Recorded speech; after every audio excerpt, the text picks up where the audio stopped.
इस लॉकडाउन के बाद का पहला ट्रिक, पहली जर्नी और एक छोटा सा रूट, एक्सप्लोरिंग अनएक्सप्लोर्ड। अभी मैं निकल रहा हूँ एक छोटे से झरने के लिए। झरने का नाम है चिंगरा पखार और ये है छत्तीसगढ़ के रायपुर से करीब 110 किलोमीटर दूर गरियाबंद की ओर। डिस्ट्रिक्ट इसका क्या लगता है वो तो मुझे नहीं मालूम, बट मैंने तो लोगों से पूछते पूछते इसका रास्ता पता कर लिया है और निकल पड़ा हूँ।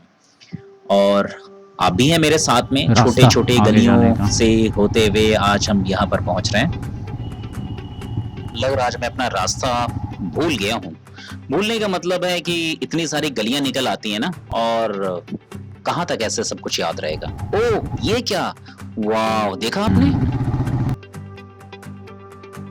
मेरे सामने बादलों का बड़ा खूबसूरत नजारा दिखाई दे रहा। और इस तरह के जो क्यूमुलस क्लाउड है ना, सिर्फ ये रेनी सीजन में दिखते हैं, बारिश खत्म होने के बाद में या जब बारिश आने वाली होती है।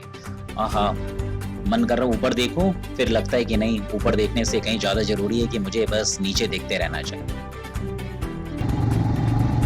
अब ये आखिरी एरिया है जहाँ से मुझे कुछ खाने पीने के लिए मिल सकता है, तो अपने लिए मैं कुछ केले ले लूँगा। पता नहीं मिलेंगे भी कि नहीं। एरिया में केलों के अलावा कुछ मिलता भी नहीं है, लेकिन कहीं टंगे ये मिल गए केले। पूछता हूँ।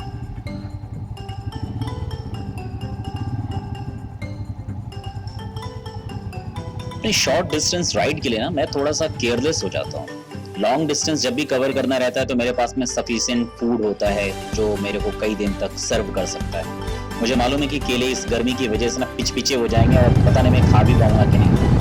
लेकिन ये जो जंगल है ना, ये सब कुछ, आहा क्या नजारा है। और ये जो ऊपर जो बादल चल रहे हैं ना, उसकी वजह से ये जंगल की जो कूलिंग है वो मेरे पूरे बॉडी में ऐसा लग रहा है ना कि हल्की हल्की ठंडक। समझ रहे हैं ना कैसा लगता होगा। अभी टर्न आ गया यहीं से, बस बस बस बस यहीं से लेफ्ट हमको जाना है। और ये जो कच्चा रास्ता है, इसी रास्ते पर हमको मिलेगा चिंगरा पगार, ये जो अपना वाला झरना है। थोड़े बहुत यहाँ पर ट्राइबल सेटलमेंट हो सकते हैं, बट आइडिया नहीं है कि क्या मिलेगा। ओ ये तो रेड सॉइल है और बारिश होने के बाद भी चिपचिपी नहीं है। मन कर रहा है कि बस मैं बाइक पर खड़ा हो जाऊं और चारों ओर के नज़ारे देखूं। ओह ये क्या है, ये क्या। ओह मुझे लग रहा है ना कि थोड़ा सा अगर मैं स्लो मोशन में अपने बाइक के सस्पेंशन को कवर करूं तो कुछ अमेजिंग फुटेज हो सकते हैं। बट मज़ा बहुत आ रहा है कि एक अननोन लैंड की ओर मैं बढ़ता चला जा रहा हूँ। और मतलब कुछ भी मैं नहीं जानता हूँ उसके बारे में, बट ये मुझे मालूम है कि एक खूबसूरत सी जगह मुझे मिलेगी और जहाँ जाकर मुझे बहुत मजा आने वाला है। तो उस मजा आने की खुशी में ना पूरे रास्ते भरी मेरे को इतना मजा आ रहा। ओ ये क्या करने वाला था, मुझे लगा कि मेरे को डंडा मार रहा है क्या। ये सामने बैरिकेटिंग था, शायद यहाँ पर आने के लिए रोक दिया गया है। Time for do it yourself. मुझे अपनी फुटेज चाहिए और मैं सोलो राइडिंग पर निकला हूँ, मेरे साथ में कोई भी नहीं है। तो भाई इतना तो अब इंजीनियरिंग करना पड़ेगा ना।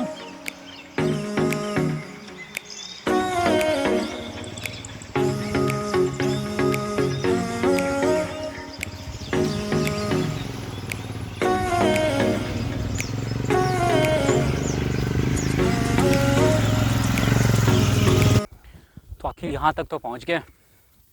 यहाँ तक आने में लग रहा मेरा ये जो एक्शन कैमरा है इसका मेमोरी कार्ड ख़राब हो रहा है।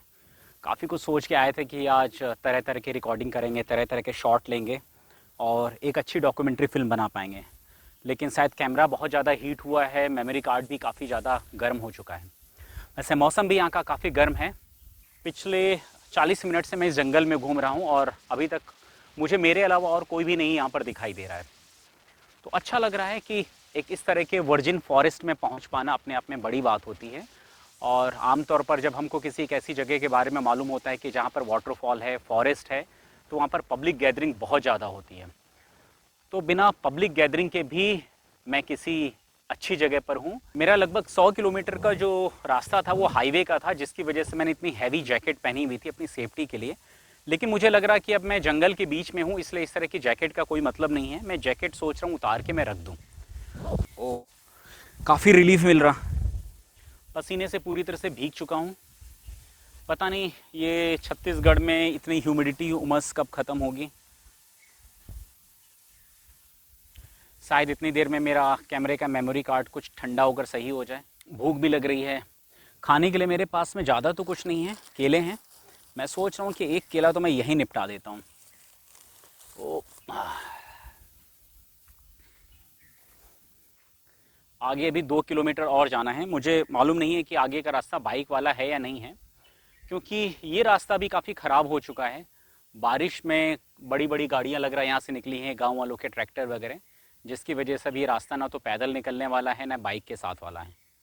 ये पूरे दिन भर का जो सबसे अच्छा राइड है ना, वो ये आखिरी के ये मेरे 4 किलोमीटर है, जिसमें मैं इस एक ऑफ रोड पर मैं निकल रहा हूँ। इस रेड सॉइल के ऊपर से होते हुए मेरे दोनों ओर ट्रीज का कैनोपी है, और ये आप देख रहे हैं ना कि किस तरह से लगातार कहीं शेड पड़ रहा, कहीं पर लाइट आ रहा है, तो ये बहुत मजा लग रहा।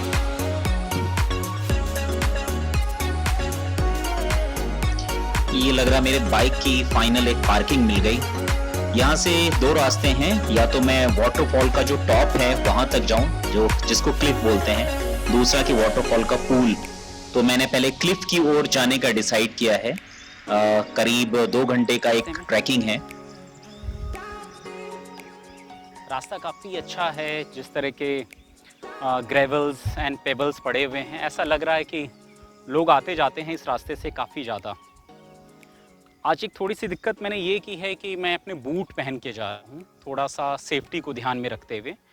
बूट में थोड़ा सा चलना चढ़ना मुश्किल हो जाता है, लेकिन फिर भी मुझे लगा कि नहीं, सेफ्टी का पूरा ध्यान रखना ज़्यादा ज़रूरी है। वाह, ऐसा लग रहा है कि मैं जंगल बुक वाले सीन में आ गया हूँ।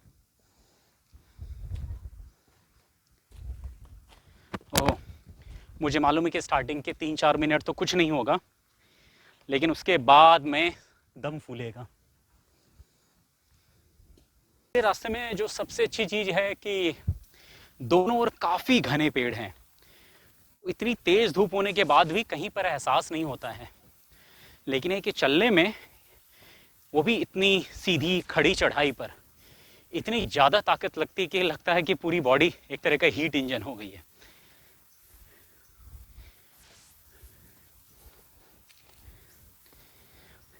एक छड़ी होना सच में काफ़ी मदद करता है। अगर आपके पास में कुछ छड़ी है, डंडा है, या कोई भी सहारा लेता है।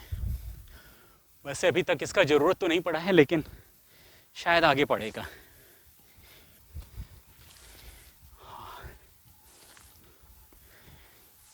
ये मेरा बैग भी बहुत अच्छा कोई नहीं है, ये तो मेरा बाइक वाला है, लेकिन मजबूरी में इसको रखना पड़ा है, क्योंकि मेरे सारे गैजेट्स सब कुछ इसी बैग में ही है।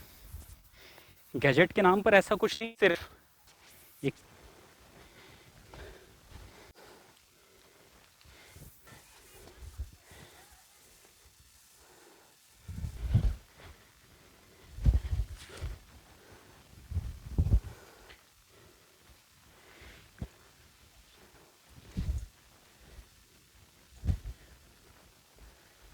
बहुत ज़्यादा थक चुका हूँ। 1 घंटा हो गया करीब चढ़ते चढ़ते। लग रहा था कितना 2 किलोमीटर ही तो है, 2 किलोमीटर में पूरा 1 घंटा हो गया। 1.5 किलोमीटर और बचा है, लेकिन इसके बाद वाला रास्ता थोड़ा सा फ्लैट है। इस 1 घंटे ने तो सच में बहुत ज़्यादा थका दिया। हाँ, लेकिन सच में ऊपर आकर भी कुछ गर्मी कम नहीं लग रही है। शायद इतना चलने की वजह से इस तरह की गर्मी का एहसास हो रहा, या धूप तो खैर तेज़ है ही है। मुझे लग रहा कि 5-10 मिनट मैं आराम करूँगा तो मेरी बॉडी अंदर से काफ़ी कूल हो जाएगी, और मुझे ऊपर भी जाकर थोड़ा सा सुकून मिलेगा। तो सारा चढ़ाई वाला रास्ता ख़त्म हो गया, इसलिए मुझे लग रहा कि थोड़ा सा मैं ब्रेक ले सकता हूँ। अगर नॉर्मल 1 किलोमीटर है तो मुझे लग नहीं रहा कि 1 किलोमीटर चलने में मुझे 20 या 25 मिनट से ज़्यादा लगेगा। तो देखता हूँ ऊपर कैसा है, तब तक थोड़ा सा और पानी पी लेता हूँ। और ऊपर आने के लिए मैंने अपनी बड़ी पानी की बोतल छोड़ दी है, और एक मैं छोटी पानी की बोतल लेकर आया हूँ। मुझे मालूम था कि भाई प्यास तो लगेगी, लेकिन ज़्यादा पानी नहीं पी सकते, इसलिए एक छोटी सी बोतल से ज़बान गीला कर करके काम चलाते हैं, जब तक कि एकदम टॉप पर ना पहुँच जाए।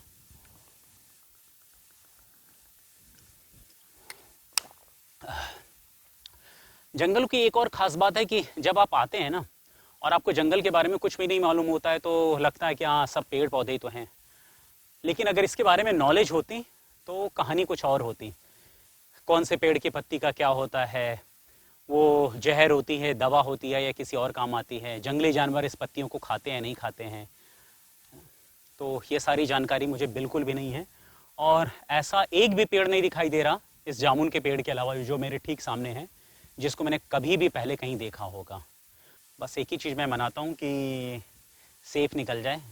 किसी भी जानवर को मेरे को देखने की कोई चाह नहीं है।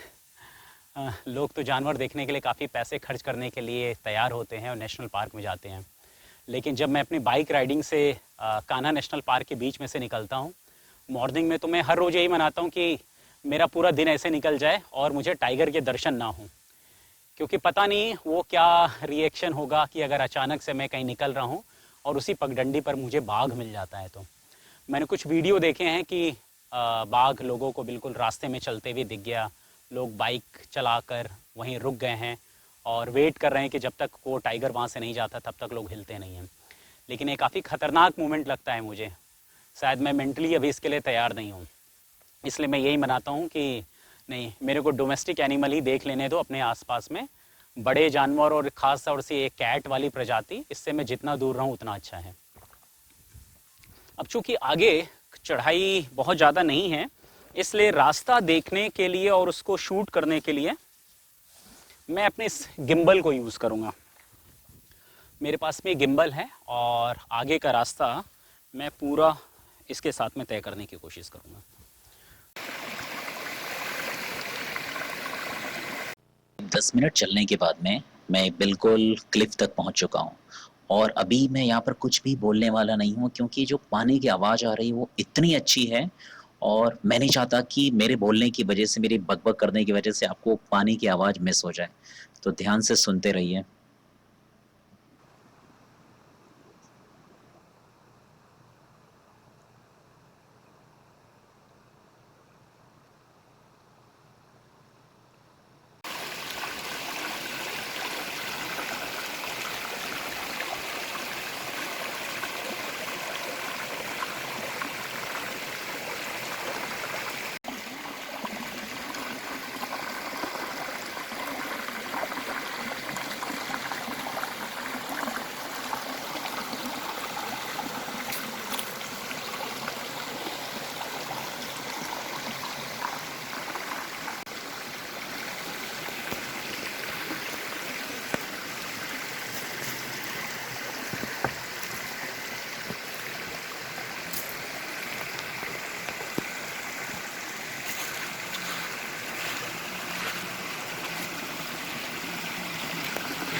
और अब ये ऊपर खेलने वाली जगह है, आप कुछ भी खेल सकते हैं, आपको कोई रोकने वाला नहीं, कोई मना करने वाला नहीं। आपका मन करे तो पानी में पत्थर फेंको, आपका मन करे तो अपना सिर को ही पानी में डुबो दो। मतलब करने के लिए बहुत कुछ है और बस आपके पास में एनर्जी होनी चाहिए, वो जज्बा होना चाहिए कि अरे भाई आज तो मेरे को ना इस जगह का पूरा पाई पाई वसूल करना है, क्योंकि लाइफ में इस तरह की जगह इतनी आसानी से मिलने वाली नहीं है। अगर इस तरह की जगह होती भी है तो वहां पर इतनी किचकिच मिचमिच हो जाती है कि फिर लगता है कि हम वहां पर कुछ कर ही नहीं सकते। बट यही इस जगह की सबसे बड़ी खूबसूरती है कि आप एकदम शांत माहौल में हैं और अपनी आवाज को पहचान सकते हैं, अपने आप को सुन सकते हैं, अपने मन की बात को महसूस कर सकते हैं।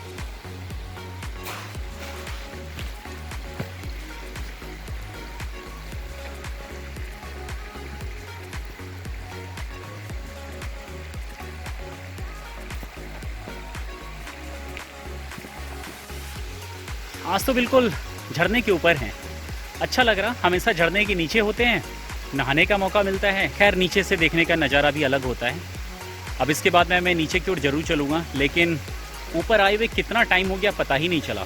अब चलते हैं उस झरने को एक्सप्लोर करने में, जहाँ से ये क्लिफ वाला सारा पानी नीचे एक पूल बना रहा है। ये काफी कच्चा रास्ता, उबड़ खाबड़ है। मजा तो आ रहा है क्योंकि कुछ नहीं समझ में आ रहा कि कहाँ जाना है, बट ये लग रहा है कि हाँ कुछ जगह जहाँ जंगल नहीं है उसी रास्ते पर चलो, क्योंकि रिवर ने अपना एक रास्ता बनाया है। और धीरे धीरे पानी की आवाज काफी तेज होती जा रही है। आपको सुनाई दे रही है क्या? ध्यान से, ध्यान से।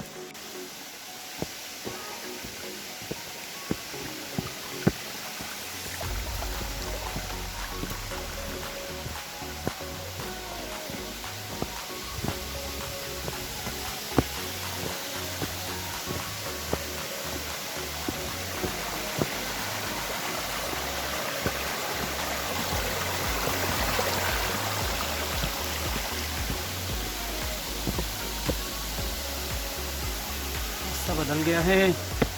पहले रास्ता दूसरा था, अभी एकदम बदल गया है। शायद बारिश में नए पत्थर गिरे होंगे।